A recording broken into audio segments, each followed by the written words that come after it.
Band of Brothers is great because what it entails is everybody comes from so many different wonderful backgrounds.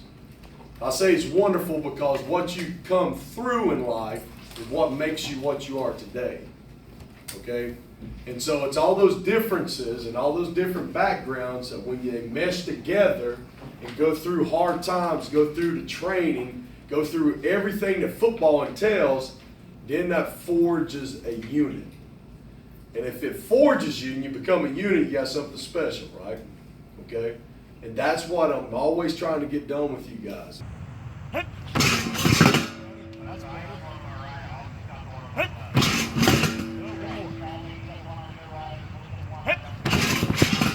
Here we go, switch it up. But Joe, see how the hand's like this? Yes, sir.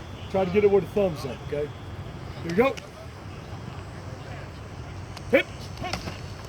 Good, Tony, but see, collapse you a little bit, right? Yes, sir. So I'm a little late with my punch. Here we go, next, the right tackle. Good. Hit.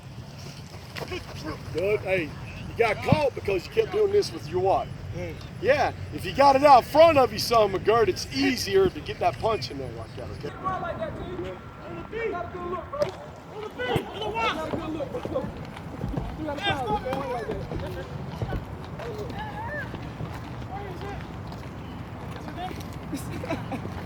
I thought you were about to fight somebody and stuff. You man, the beat, man. There's a wall for it. Just sticking there. I was like, what the heck? Why you gonna run to me? I'm gonna kill you. I'm trying to eat my grapes. You saw me, man. Why you got a can of biscuits on your feet? Never heard that. That's country right there. You got a can of biscuits for you. Biscuits leaning out of that tag.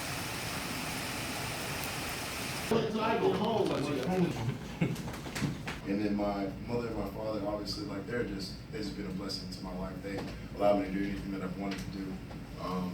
Really guided me the right way. My dad is the head wrestling coach he was at Boston University for like 30-some years. So getting his guidance has been a really good way for me to understand coaching, how to really receive it and then try to put it, on the field or anything like that. And just him telling me what to do and all that kind of stuff he's been a really good role model for me.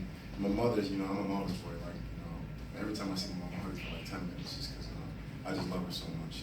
She's been through everything. When my dad was away coaching, he was gone for like weeks at a time. Not weeks, but like for NCAA tournaments and all that kind of good stuff. And she was there. She would always take care of me, hook me up when anything I wanted. That's why I was so fat. You know what I mean? I'm sorry, still fat. You're right. But I love her to death. Every time I see her, I just want to like it. It's just so much love for her. So basically, that's my whole family.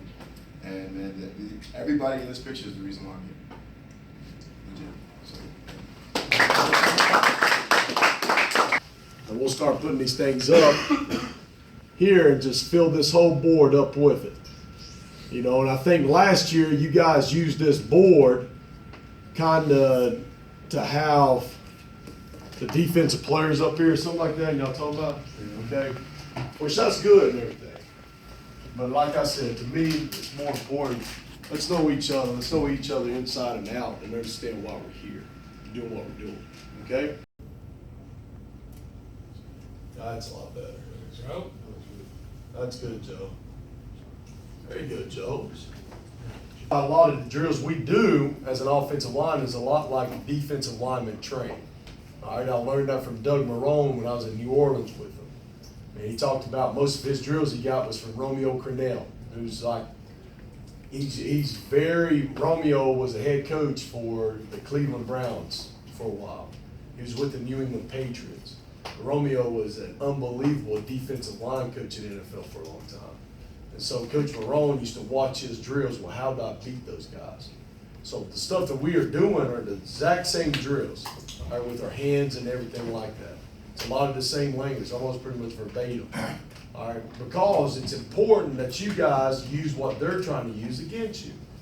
All right, they don't teach that. It's like when I show you when the defensive tackle, before they even make a move, what do they used to do? Pull back their arm. They're exposing what? The chest. Okay, so that is right now something that we can take advantage of. Just like this, Gert, if you do that, his hand is right inside your chest right now. Okay, especially the good ones. All right, especially the good ones. You see,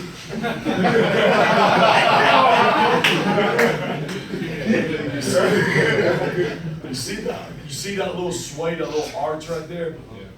Now, that's good, Jason. That, when you are in that position, you can take force, but you can also do what? Give it. Okay? And so, but if that's all the way back, there's nothing you can do now.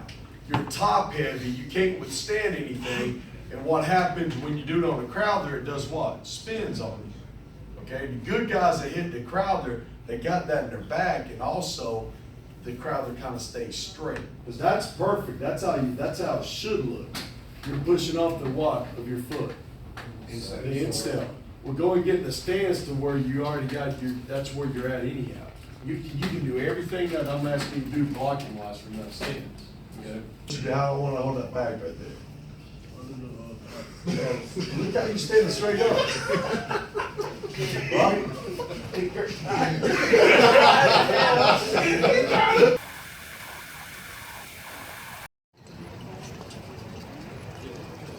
To work on, okay? A lot of stuff to work on.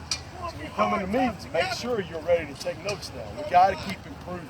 We got to. Family on three. 1, 2, 3. Family. Carl Jones.